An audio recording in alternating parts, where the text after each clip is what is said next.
Welcome everyone to NCEA's Missionary Initiation webinar, the second webinar in the 6 Tasks of Catechesis series. My name is Kate Reich and I am the organizer for today's event. Please know that all of your microphone connections with today's webinar have been muted. During the presentation, you may ask questions or provide comments for the presenters by using the chat and/or question functions located in the Go To Webinar panel on the right side of your screen.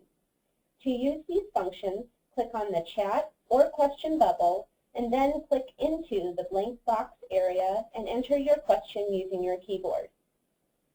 Then click Send. We will feature 2 polls today, and once those appear, we encourage everyone to participate. Please know the webinar presentation will run for 45 minutes, leaving some time at the end for the presenter to answer any questions that you've provided. You will be asked to complete a brief evaluation about this webinar later today, and your feedback is greatly appreciated. Lastly, this webinar is being recorded, and you will all receive a copy of the final recorded presentation, which we will email to you once the recorded file is available. Now I'm very pleased to introduce Dr. Lori Dahlhoff, Executive Director of NCEA's Religious Education Department, and Marilyn Santos, Director of Mission Education for the Missionary Childhood Association. Lori and Marilyn are today's presenters. Please welcome them. Thank you so much, Kate. This is Lori Dahlhoff. I'm excited to be with you today, and I'm excited in particular to be sharing this presentation with Marilyn Santos as we prepare to celebrate World Mission Sunday this coming Sunday. Great, and then welcome everyone. This is Marilyn Santos, and again, I'm excited to do this. I'm grateful for the invitation from NCEA and from Dr. Dahlhoff. As she pointed out, this Sunday is World Mission Sunday. We are in the middle of Mission Month, so I'm ready to share and to hear from all of you to see, how we can best serve the young church here in the United States. And so with that, Marilyn and I have planned a learning dialogue, which is really focused at describing one of the 6 tasks of catechesis, and in particular giving some examples of how this particular task of missionary initiation is addressed in NCEA's religious education assessments, but also to look at the practical implications for this task overall.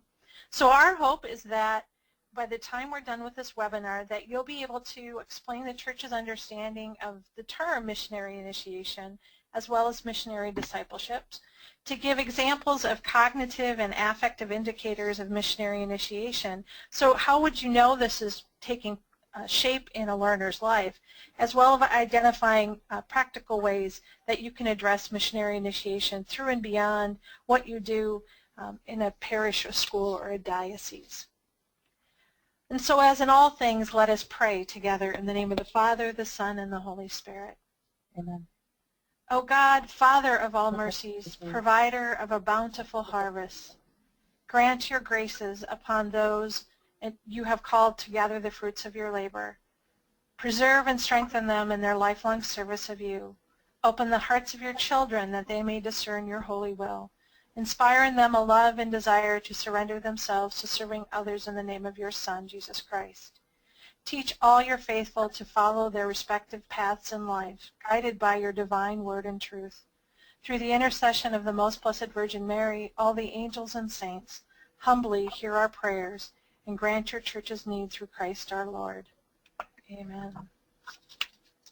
And so we want to begin with you in this dialogue and asking, how familiar would you say you are with the terms of missionary discipleship and missionary disciple? So if you'll key in your response and hit submit, this will help, the response to this will help us focus what we'll present today, because like all good teachers, we have a variety of things we could look at as we present.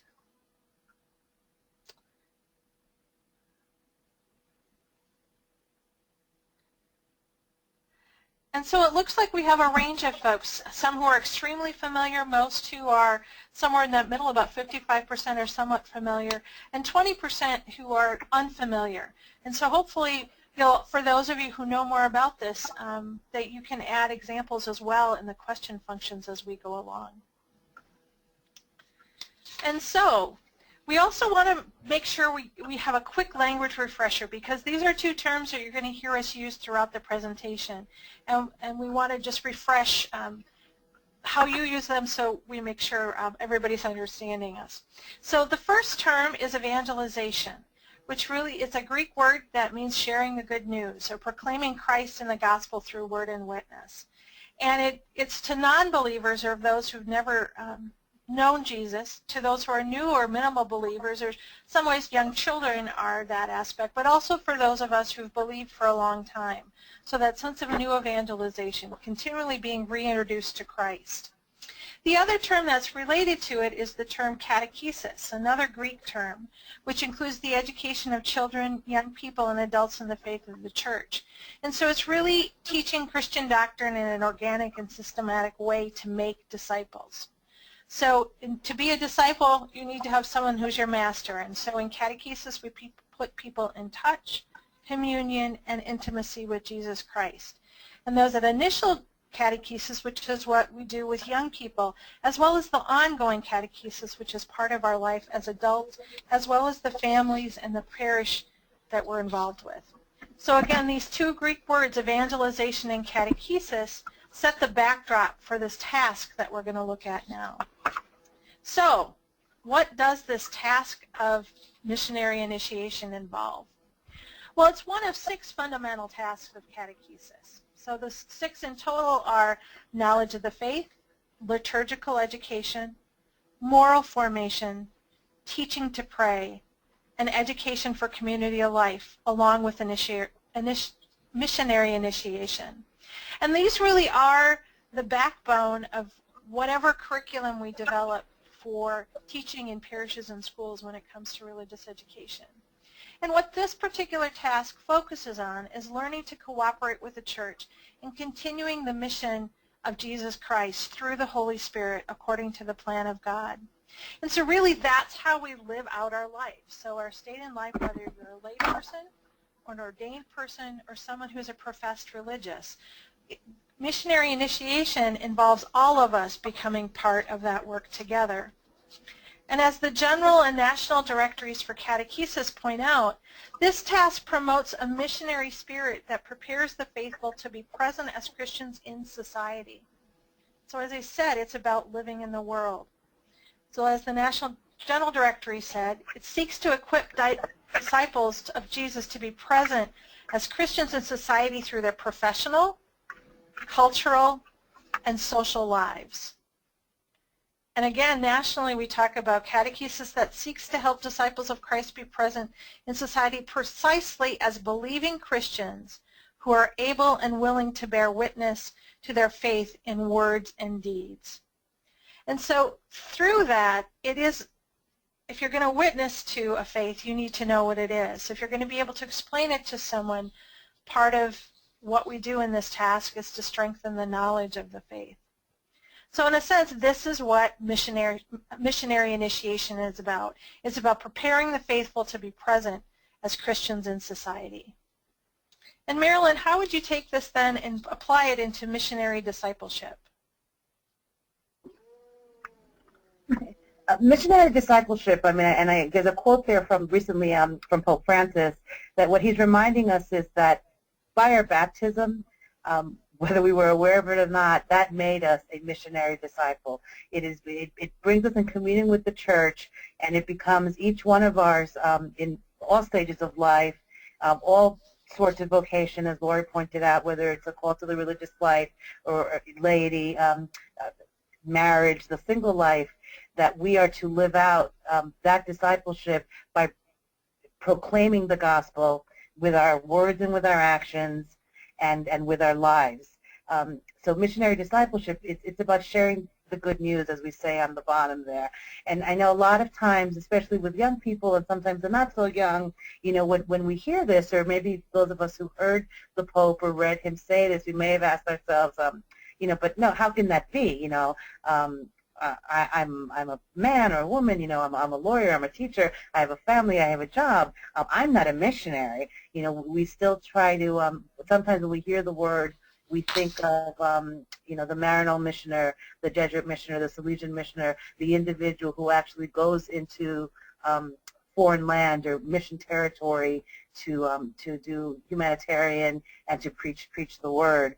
But what the documents and what the church teaches of us is that is only one aspect of this missionary discipleship, that each one of us is still really mandated, to use a stronger word, to fulfill that role that is bestowed on us by the sacrament of baptism. And I'll talk a little bit more about that as we go a little further on, with more concrete examples of what this means.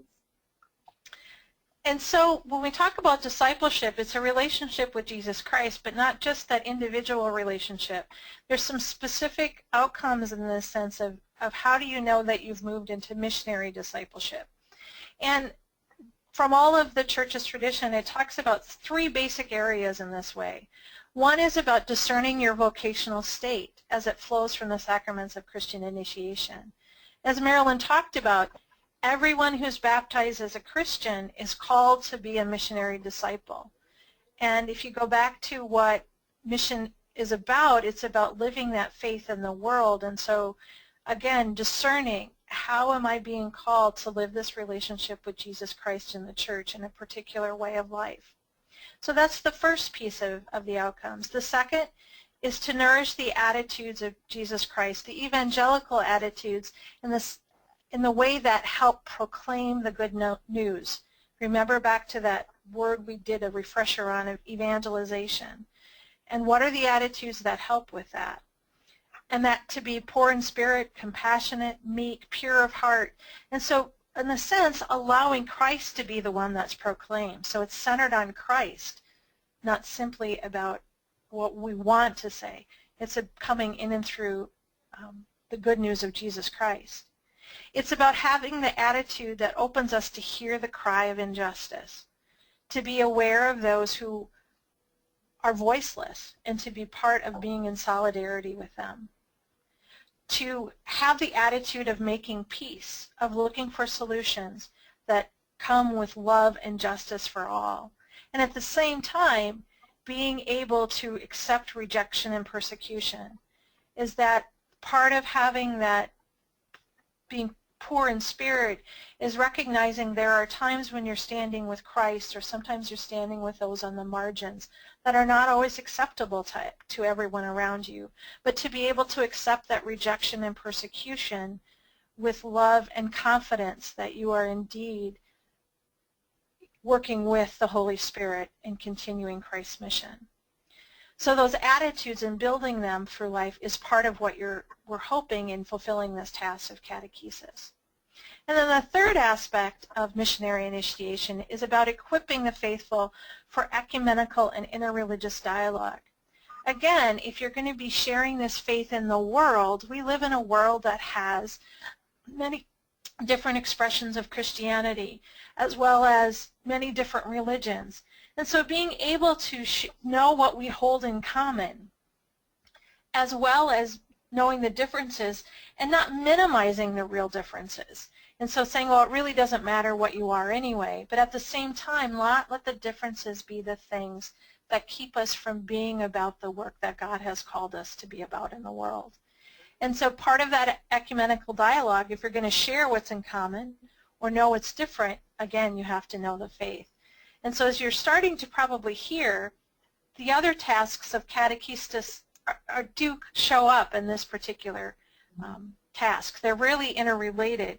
So if you're going to know about the faith, the knowledge of the faith, you're going to need to be able to do that in order to live out the mission. And this really comes from the backbone of the blueprint that we use for the assessments of religious education at NCEA. And Marilyn, as you and I were talking in preparation for this webinar, we were talking about some of your own experiences of missionary discipleship, particularly in this area around ecumenical and interreligious dialogue.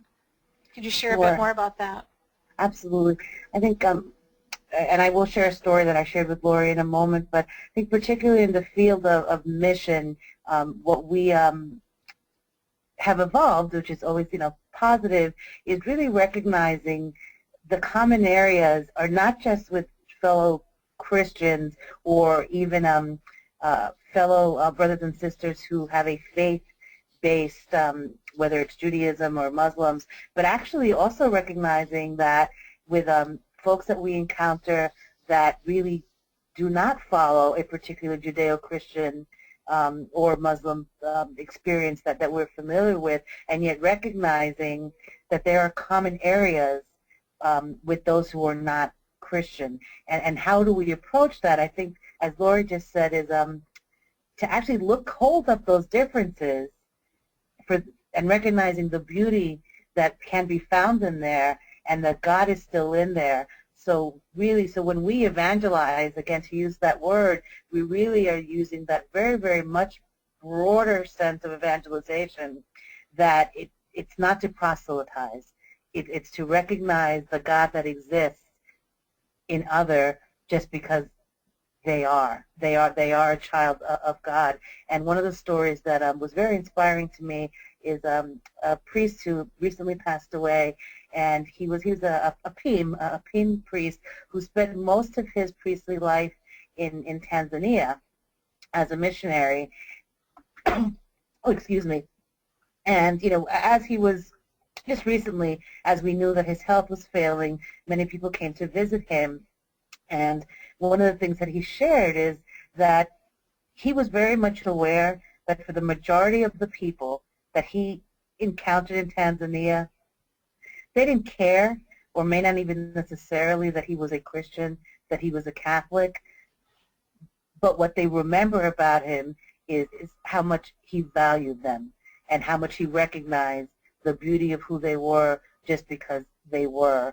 And one of his last wishes, actually, on his deathbed was he was asked, if you could have one thing right now, Father Tom, what would it be? And his wish was to be back in Tanzania with all its struggles. And I hold on to that story because I think it's a wonderful reminder that when we say that word evangelization, that we don't close our minds to make it so narrow as to what it is that we're called to do. And so in a sense, as Marilyn used the word proselytize meaning that you're trying to make them Catholic. You're trying to make the other person whatever your religion is. In the sense of evangelization in the Catholic Church, it's the Holy Spirit that does the converting, but it's our witness that helps people grow in that knowledge and experience. And so it's a more gradual sense of evangelizing. And that's part of this equipping for ecumenical and interreligious dialogue. Again, as I said, it's not minimizing the real differences. At the same time, it's using those attitudes that we're trying to form in Christ that allows us to work with the Holy Spirit in proclaiming the good news and transforming society as well as people's hearts. So how is this? And Lori, and if I Go ahead. Lori, just if I may just add one more piece, and I think in particular with our schools, that's important to recognize and to have in our forefront, because we know that the reality is that a lot of our children in our schools are not Catholic. So I think that this whole this definition of evangelization is to bear in mind with the children that we are called to witness to, in our daily lives as well. And so that's an important piece, Marilyn, as we think about missionary initiation in the world that folks are in. And I get this question a lot when I do workshops around NCEA's assessments. And what do you do about those students who aren't Catholic? And part of it is we do live in a world where religious language or understanding the world from a religious framework is important. And so you're actually providing some 21st century skills for everyone in your class of being able to look at how does a particular religion approach humanity, the world, and our mission in it. And so in the assessments for NCEA in particular, looking at both cognitive as well as affective aspects of growing in this particular task. The overall goal, in the sense of looking at the outcomes, is to help cognitively recognize the centrality of evangelization as the church's mission and identity. So again, that the church exists to proclaim the good news. That's who we are. And the members of the church embody that by how we live our life and how we serve one another. So things like knowing what evangelization is, knowing that Christian discipleship is a commitment, that there is this idea of a baptismal or vocational call, whatever that state of life may be, that there's a responsibility to those in need that flows from this relationship with Christ, and that promoting the common good is a part of that mission. Again, because Christ came for all the world, and so that those are cognitive aspects or ideas that become central to how we approach one another in the world. So at the same time, how in our being, our beliefs, our attitudes, our practices, does that get expressed? And so what we're looking for in that way is how aware are the learners of cultures being transformed by the gospel, and that working for the transformation of society happens both through personal as well as social action. So looking for indicators of faith impacting daily life, whether or not someone's considered being a priest or religious sister or brother, whether folks talk with others about God, whether they share faith with their friends or their family, that they feel, that the learners feel they have enough knowledge of the faith to be able to explain it to someone else, that there's a humble confidence in being able to do that, that they're actually doing service or making acts of justice to fulfill and work with the church and its mission. And one of the questions that had been submitted ahead of time was, what are the topics to help prep for the ACRE exam, as they said.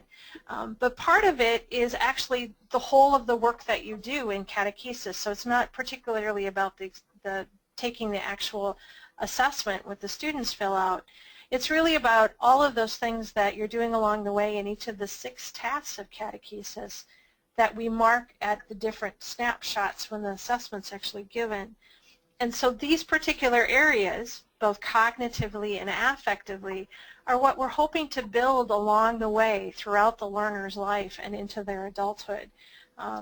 But these are some particular pieces that are part of looking at the task of missionary initiation. So again, recognizing the centrality of evangelization as the church's mission and identity, and that we live that out through vocation and service, and then also being aware of transforming society through personal and social action are the linchpins of indicators for that particular task.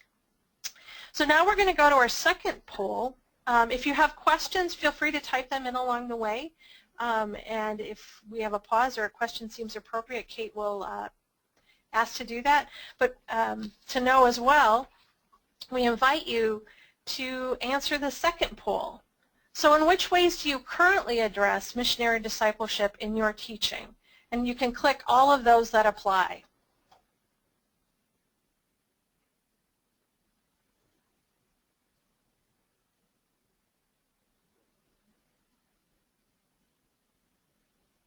Another of the questions was about who is really the aim of the assessments that NCEA provides, and it's actually the assessments for both the programs for school-age children as well as adults are built around the same 6 tasks of catechesis.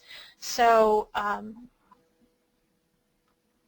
all of those 6 tasks are what we're now using to help frame a common way of looking at how you're building a lifelong faith. And growing toward this missionary discipleship is really what our goal is, and catechesis, and then even providing the information that's available from our assessments. So it looks like folks are using a lot of different ways already in addressing missionary discipleship. 73% with instruction on topics of engaging in activities, of reflecting on service and social justice, 64%, and sharing your own story of missionary discipleship of 41%.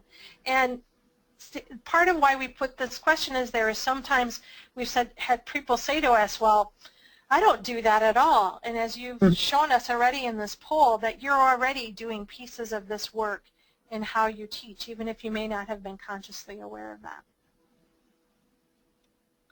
And so, what are the implications for this on our practice if this is our task for missionary initiation? Great. Thanks, Lori. So again, I'm delighted to see the results of the poll, because really in preparing for this, one of the things that the more I looked at the 6 tasks, I realized that the reason the missionary initiation is listed as the 6th, dare I even say the last one, is because the reality of it is that all of the prior 5 really are necessary, and in fulfilling them, you are contributing to missionary initiation of young people. You need to know the faith in order to be able to share the faith.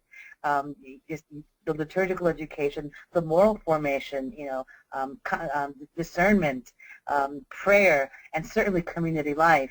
All of those are really key principles in this thing that we're calling missionary initiation. It's the whole gamut of catecheses. If catecheses, we're told, prepares our young people to live, our daily life and to work for the kingdom of God, then what is addressed in the prior 5 tasks are key, elemental, and cannot be one cannot be without the other. And how do we live this out? And there's some vocabulary there that I'm just going to go over it a little bit.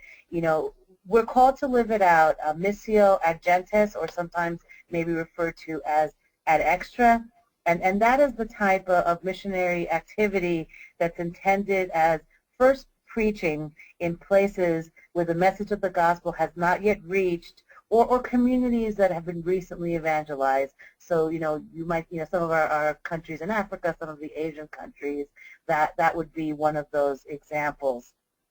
And then there is what we refer to as the missio ad intra, which, if you go back to one of the first slides when Lori talked about evangelization and the different stages of it, these are really the pastoral activities and the catechetical activities of evangelization, or what has recently been called the new evangelization in traditional Christian territories, or certainly within our own families and our own communities.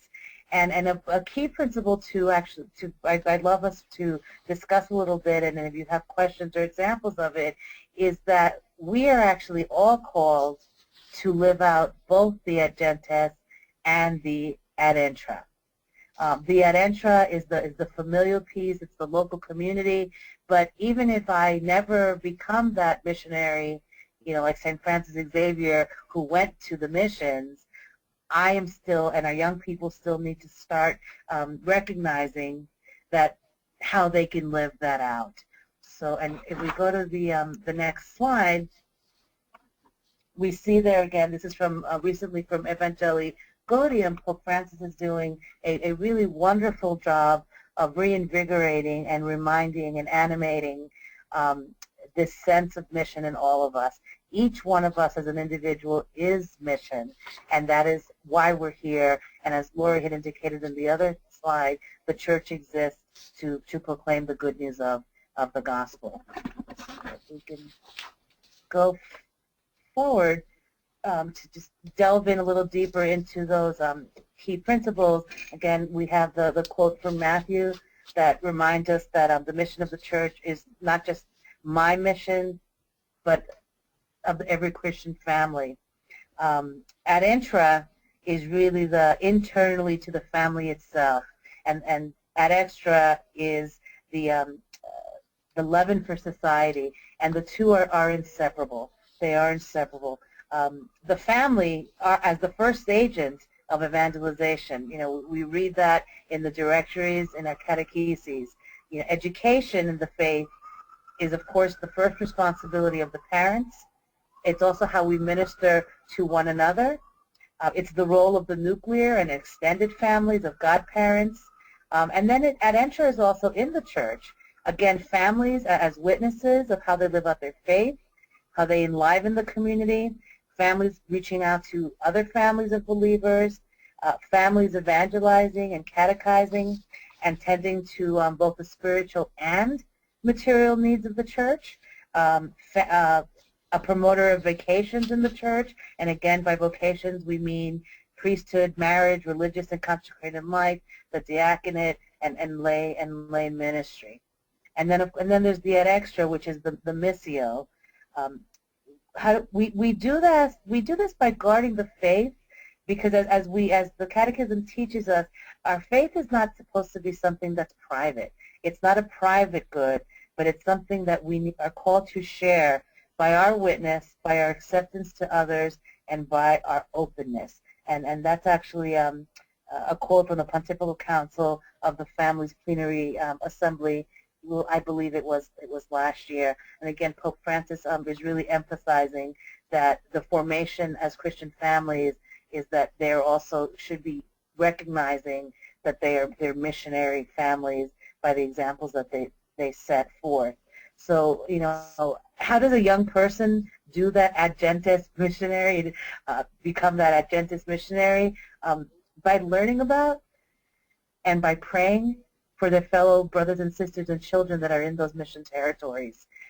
That is really the initiation. That's the point of contact. The expanding of the heart and the mind is by really making young people aware of all these other young people around the world who are children of God in the same fashion that they are, and that children's prayers are incredibly powerful. You know, it's what we call here with the Missionary Childhood Association, it's the whole concept of children helping children. And some examples here, and I'm just going to go through some of them, and we're going to open it up again. You know, so how do we do that? You know, how does that become practical? And, you know, back in the same way that I mentioned that the other tasks really all feed into fulfilling the sixth task, some of what we're already doing is probably, it's what I'm calling the integration. So whether if I'm trying to work with adults or with children, the topics are really the same, and as usual, it's how we present them. So invitation is, you know, rather than just giving information, is inviting people in to share their story. You know, it's inviting, you know, starting with what people know instead of just pouring facts and figures to them. Stories, and I cannot stress enough how important the story is. Whether it's sharing the story of something that's happening in mission territory, whether it's sharing a story that something happened locally, it's sharing the story and then walking the path and helping children make the connection to how it fits in with discipleship. You know, inviting them to go deeper, empowering them. And, you know, that goes back to what I was talking about before is, you know, really letting little children realize that, you know, at whatever age they are, whether it's 6, 7, 12, 10, that their prayers and their actions are incredibly important, that we need their prayers, we need their sacrifices, whether, you know, if it is they start doing some financial sacrifices, that, you know, it's really the concept of the widow's mite, that there is no such thing as too small of a sacrifice. And then the integration, that, you know, a lot of times I know that we hear a lot of schools about teaching across the curriculum, and certainly speaking about missionary discipleship is another area that could very, I hesitate to say easy, because I know that teaching is not easy, as a wonderful gift that it is, but that rather than isolating it as a separate topic, can flow within some of the things that you're already doing. You know, for example, you know, if you're doing math, you know, and especially with the older ones, if you know you're 7th and 8th graders and you're doing economics, you could certainly start introducing some of the statistics of what's going on in mission countries as far as poverty and water, Science, again, if you're doing a science lesson, certainly the topic of water is one that I know when we learn about it, you could bring in what is happening in these other mission countries. And certainly another example that I'll give you is the arts. And there's a picture there you'll see on the slide on the lower right corner. That's a World Mission Rosary that was created using solo cups. And it really became a wonderful kinesthetic experience for kids. And as the teacher who's there was guiding them through it, then not only were they touching and actually making the rosary, then they would pause and actually say prayers for different children of the world with each continent. So that's just another example. It became an outdoor activity. It was kinesthetic. It was artistic.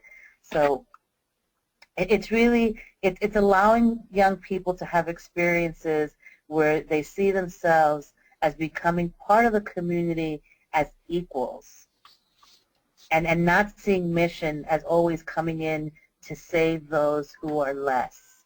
And that's sometimes can be a gray area that, especially we're coming from the U.S., that we need to be careful that while the children in the missions need our assistance, we're also not then forming young people's attitudes that we are always the giver, and that children in the mission are always the recipients. Because we talk about how those young children in the mission are praying for us as well, and we need their prayers. So I think it's really important from the beginning, if we want to form them holistically and with what I'm calling the right attitude or the right theology, is that it's not a question of somebody always being giver and someone always be the recipient, but more the what someone's giving and the what receiving may be different, but the value is the same. And again, that a shift from how we would see things maybe in the 1930s and the 1940s. But the good news is that we've grown in our own ecclesiology and how we do see this work of missionary discipleship. And the other thing that I would just mention right now is that also your children can be incredible evangelizers within their own families by sharing what they've learned from you. By bringing home the stories and the information or the activity that you have provided for them in your classroom environment. They in turn, by bringing it home to their parents, could be an incredible source of that new evangelization for their families as well. And as you said, Marilyn, it's about mutuality and about all of us working together when we're about this task. So just to bring all together what Marilyn and I have presented so far, to look at the task of missionary initiation involves promoting a missionary spirit that prepares the faithful to be present as Christians in society. And cognitive indicators related to this task include understanding concepts of evangelization, discipleship, and vocation. It's also acknowledging responsibility to those in need and for building the common good. Affective indicators related to this task include vocational discernment and practices of sharing faith through words and actions, particularly actions of service and justice. And as Marilyn has been sharing with you, some of the implications that we invite you to consider in your practice, wherever it takes place, whether in your own life, in your ministry in a parish or school or diocese, is that missionary initiation really involves being a disciple, knowing the faith, and living out that discipleship in ways that proclaim the gospel at home and around the world. And that as we go about what we do, it's more that intentionality. As the poll showed us, you're already doing a lot of these activities in what you share with young people as well as adults. So now we'd like to open up for questions. We have a few that were submitted ahead of time, and so we're going to start there, and I know there's some others that are coming in as well. And so we've shared a bit about how educators foster the call to discipleship to young students beyond donating money, and as well as ways of parishes are reaching out involving grades 1 to 6. So I'm going to ask Marilyn to share some more of the the things that she's aware of and the other ideas that she has to share. Sure. And one of them, which I already mentioned, but cannot be mentioned enough as far as I'm concerned, is the prayer. It's the solidarity and in the prayer, and just consistently calling to prayer and holding up those that are less fortunate than us, or even our own families. And I guess prayer is really would be the big thing. I'm looking at the question that goes beyond donating money, and then sharing the story, and empowering young people, helping them with the vocabulary, or even the how to share the story of what is going on around the world. Art, using different modalities, is another great way to just help young people make that connection with the larger universal church. Kente cloths, which I know come from Ghana and some of the other African countries, using an art project, maybe helping children design or make them. I guess because we're in the month of October, one of the ones that comes to mind immediately is El Día de los Muertos, which is a celebration mostly from our Mexican brothers and sisters in faith. So even using that as an art project. Music, using music from different countries as a way of connecting young people, and I would say beyond young people, I think it's just all humans, that we need to have some kind of a human connection with other in order for me to really be able to begin to put it in my head and in my heart. So even when I know the question says beyond donating money, but what's more important is that instead of the young person going home to mom and dad and saying, oh geez, I was supposed to collect money for whatever, and at the last minute everybody's scurrying around, looking in your pockets for a spare change and whatever, that when the young person does present, let's say that my box, is that they understand why they're being asked, and they desire. The reason that they want to make that sacrifice is because they really, again, in their heart, feel this connection to other, because they've seen their pictures, they've heard their stories, they've learned a little more about what life is like for all these other people. So I would think that I would agree. Yes, do children in mission countries are in need of money? Of course they are. But in order to be sustaining, life-changing, and affirming this call to discipleship, all that other has to come before. The educating and the exposing young people to the universal church. Otherwise, it just becomes putting a couple of dollars in a box. And that's the beginning and the end of it, and that's certainly not what the church is calling us to do. Well, and asking about the resources, most of the curriculum that parishes use and schools use across the country do have ideas for missionary activity, or some of that missionary initiation integration. So some of that reflection we talked about. Again, thinking about myself in relationship to others. That's a basic skill for living out mission as a missionary disciple, is reflecting on who I am in relationship with God, who other people are in relationship with God, and then what does that call to me to be about. If the other person is a child of God and deserving of respect and dignity, and I am too, how do I help that be shown in the world?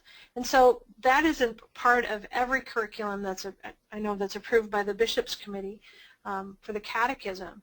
So those are some resources that are probably already in your midst, and many of you probably already use. The Missionary Childhood Association also has a number of resources that are available to help think about ways, particularly for young people, but actually across the board for families to be involved. Even right now, with the upcoming World Meeting of Families in September of 2015, that's going to be happening in Philadelphia. There's a way that you can join in praying for this gathering of people and for the success of it, and all those who will be touched by the World Meeting of Families, and that's actually online from their webpage. So there's a number of resources that are out there and available to that. A question that's come in that's related to these topics has been, how do you help focus on missionary discipleship, particularly on the mutuality and the equality of people encountered in mission when you're talking about a high school mission trip? Because sometimes, I know in my own experience when I would be part of these, whether I was a young person or an adult who was accompanying young people, it's I'm going to help those other people. Mm-hmm. And there's a part of that that's important because it is about giving of the gifts you have in service of another. That's part of the dynamic. I think a piece that shifts it from I'm just going to give to the other is what Marilyn talked about, is recognizing that in order to give authentically, you have to be open to receiving too.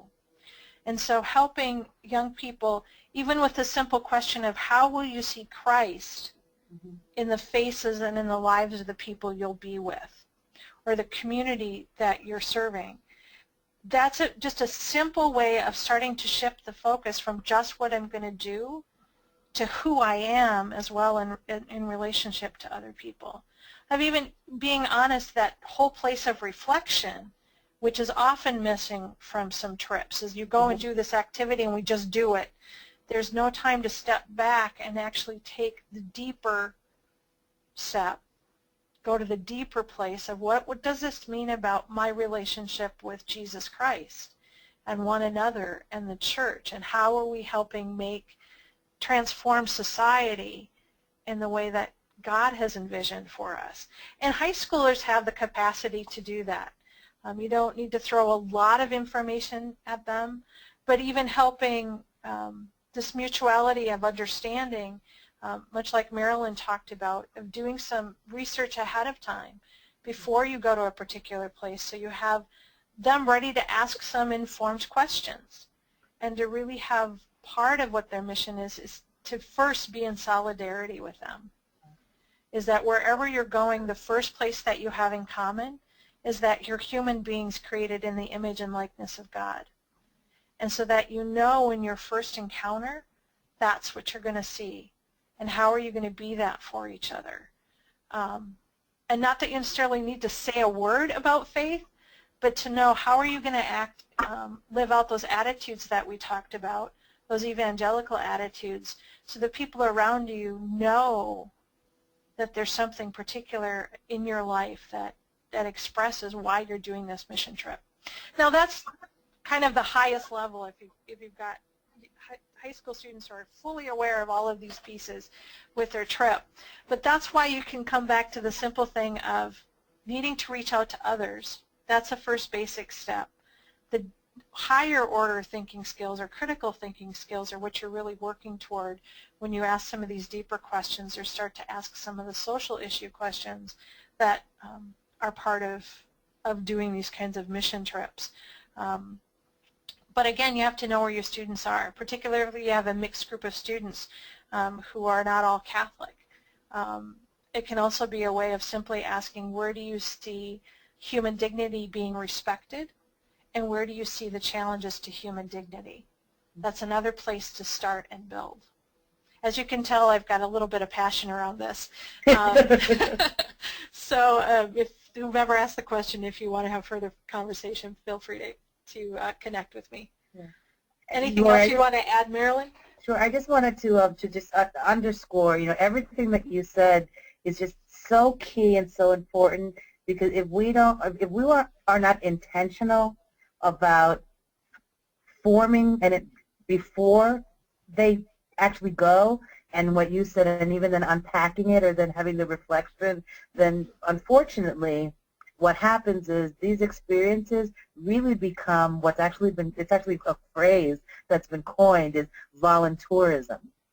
So that for a lot of these young people, it becomes pictures to post on Facebook and on social media because we haven't assisted them in taking it deeper and really understanding why they're going.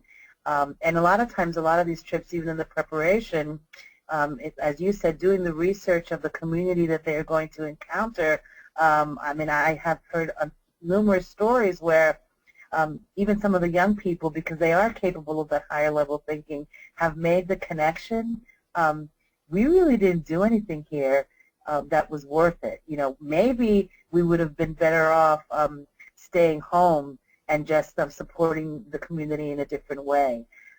You know, we've heard I have one story in particular of a group of high school students who went, I believe it was Guatemala, to build a school, which is a wonderful thing.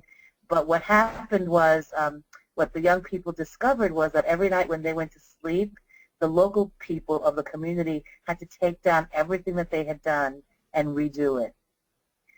But they didn't want to hurt the kids' feelings.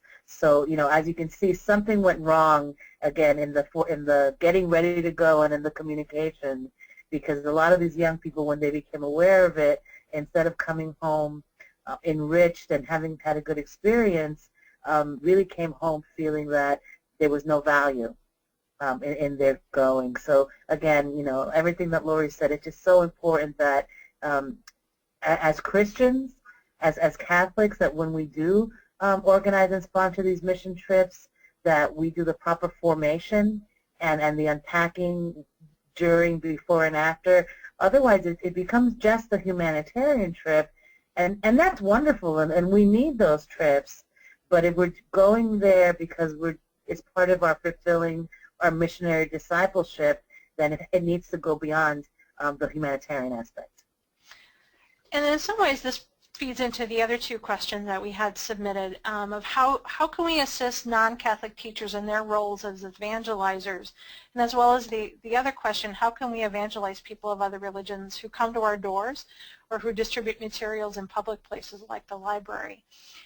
If we kind of come back to thinking about what the role of a missionary disciple is, it's a way of being in society. So even if you're non-Catholic, those evangelical attitudes of Christ, you can express those within your community. And so recognizing that every time you're acting in a way that's counter to those attitudes, or even in ways that are disrespectful of other religions, and remember, respect doesn't mean you have to believe them and take that wholeheartedly. Respect means you need to treat people with dignity. But assisting non-Catholics and recognizing, first of all, who we are in Christ is how we act. I was sharing with Marilyn the other day one of my own humbling stories of how you respond to people who come to your door. And I used to live in Minnesota, and it was a frightfully cold day, and I had two young men come knock at my door and ask me if they could talk to me about their faith. And I said, you know, I appreciate your wanting to have conversation, but no, and, you know, kindly shut my door, but then watched him walk across the street shivering and thought, you know, I could have asked him at least to come in and warm up. You know, so there's some basic things of evangelization. It's not just the words you speak, and then sometimes speaking more first through how you are becomes important. And again, you think about how we evangelize, all of that comes through the relationship you have. So like the story that Marilyn told, the young people came to the village, and from my experience, when you're especially going into another country, the first gift is that you care enough about people to be with them. Again, if you think about joining with one another through our baptismal call, the first gift in mission is that we recognize we share in this life together. And so that village didn't want to upset the young people by saying somehow we don't value you here, but they didn't know them well enough to be able to give them a critique face-to-face. So they tried to do that in a way that would still honor them being there. Over time, you know, they would have been able to say, this really isn't helping in this way.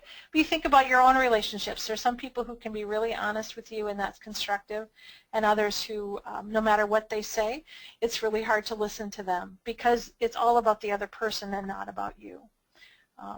So I know that it's not an easy thing to do, but this missionary discipleship is a way that really does connect us with all of those, particularly within a Catholic educational environment, a place where we're all looked at society and how do we transform it in a way that reflects God's plan for all people.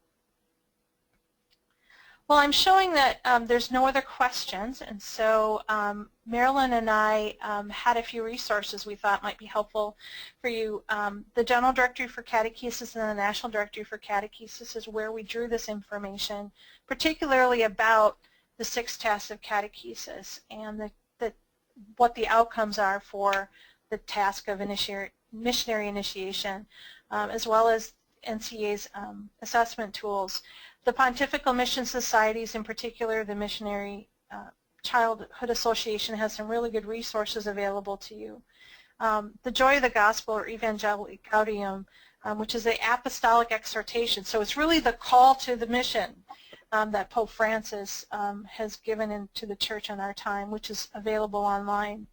And NCEA also has a book called Handing on the Faith in an Ecumenical World, which also addresses some of these same questions. So is there anything else, Marilyn, that you would like to share before we wrap up?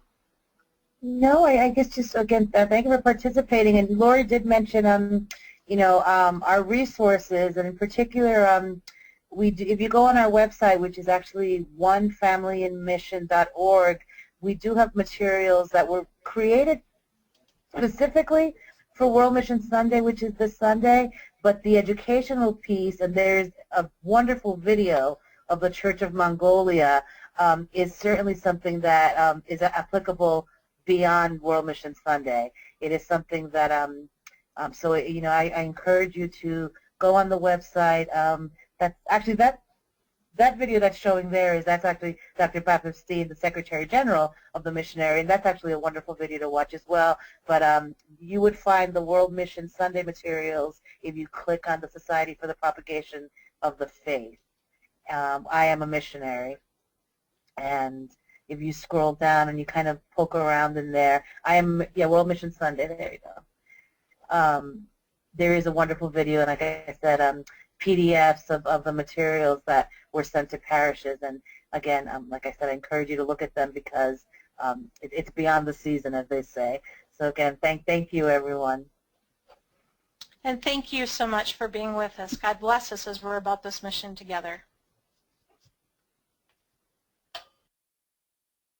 Before we say our goodbyes, I'd like to bring a few NCEA updates to your attention. First, an upcoming webinar you or your colleagues may be interested in, titled The Essential Role of the Pastor in Catholic Schools, will be hosted on next Wednesday at 2 o'clock in the afternoon Eastern Time. NCEA will also be celebrating the National Parish Religious Education Week, which begins November 2nd, and we certainly invite you to visit our website at ncea.org to view our celebration guide, which contains suggested activities and resources that may help you plan your own celebration. Additionally, Lori and her team will be hosting a Parish Catechetical Leader Workshop in November in Orlando. So if you're near the Florida Panhandle area or just like to go visit the Florida Panhandle area, please take a look at our website for more information about that workshop. And lastly, the next webinar in the 6 Tasks of Catechesis series will take place on Thursday, November 6th.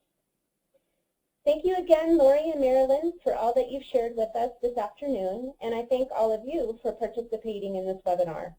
As a reminder, we will be sending you an email in the next day or two with instructions on accessing the recorded webinar file as well as the presentation slides. Thank you again and have a great day.